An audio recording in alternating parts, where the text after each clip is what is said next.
இந்திய கலாச்சாரத்திற்கு விரோதமாக திருமணம் செய்து கொள்ளாமல் ஒரு நடிகையை வைத்து வாழ்ந்துவிட்டு துரத்திய நடிகர் கமலஹாசன் எங்களை பற்றியும் நாட்டு மக்களை பற்றியும் பேசுவதற்கு தகுதியற்றவர் என்று சட்டத்துறை அமைச்சர் தெரிவித்துள்ளார்.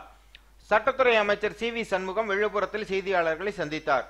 அப்போது பேசிய அவர், திமுகவுடன் கள்ள தொடர்பு வைத்துக் கொண்டு இந்த ஆட்சியை கலைக்க ஓ பன்னீர்செல்வம் சதி திட்டம் செய்தார் என்பதற்காகத்தான் முதலமைச்சர் பதவி பறி போனது என்றும் எடப்பாடி பற்றி பேசுவதற்கு அவருக்கு தகுதி இல்லை என்றார். அதான் நான் ஏற்கனவே சொல்லிட்டேன், அந்த குற்றச்சாட்டை சொல்றதுக்கு அவருக்கு அருகதையும் இல்லை, தகுதியும் கிடையாது.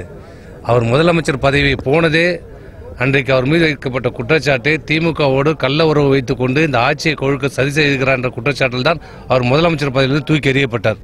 மேலும் கமலஹாசன் தமிழகத்தில் சிஸ்டம் சரியில்லை என்று சொல்வதற்கு தகுதியான ஆள் இல்லை என்றும், ஒரு நடிகையை திருமணம் செய்து கொள்ளாமல் வாழ்ந்துவிட்டு துரத்தியவரின் கேள்விக்கெல்லாம் பதில் கூற முடியாது என்றும் கூறியுள்ளார். கமலஹாசன் அவர்கள் பணத்திற்காக, தன்னுடைய ஆதாயத்திற்காக எதையும் செய்யக்கூடிய ஆள் என்பது இப்போது நிரூபணமாக இருக்கிறது. பணத்திற்காக இன்னைக்கு பிக் பாஸ் என்ற ஒரு நிகழ்ச்சி நடத்தி கொண்டிருக்கிறார்.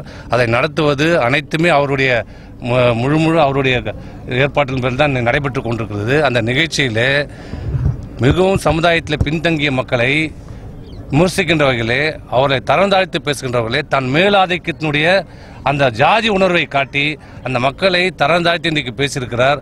அவர் மீது வன்கொடுமை சட்டத்தின் மீது வழக்கு பதிவு செய்து நடவடிக்கை எடுக்க வேண்டும் என்று கேட்டுக்கொள்கிறேன். கமலஹாசனுக்கு சொல்றதுக்கு தகுதியே இல்லாத ஒரு ஆள் அவன். காசுக்காக கூலிக்கு மாரடிக்கிறவன். இன்னைக்கு பட வாய்ப்புகள் இல்லாம சினிமாவில் நடிப்பதற்கு வாய்ப்பு இல்லாத ஒரு மூன்றாந்தர நடிகர். இன்றைக்கு பெண்களை பற்றி அவர் உயரா பேசுறதுக்கு தகுதியே இல்லாத ஒரு ஆள். தமிழ் கலாச்சாரத்துக்கு விரோதமாக, இந்திய கலாச்சாரத்துக்கு விரோதமாக திருமணம் செய்து கொள்ளாமே ஒரு நடிகையை வைத்து வாழ்ந்துவிட்டு அந்த நடிகையை துரத்திய ஒரு கபட நாடகி. அவருக்கு சொல்வதற்கு, எங்களை பற்றி பேசுவதற்கு, இந்த நாட்டு மக்களை பற்றி பேசுவதற்கு அருகதையற்ற ஒரு ஆள்.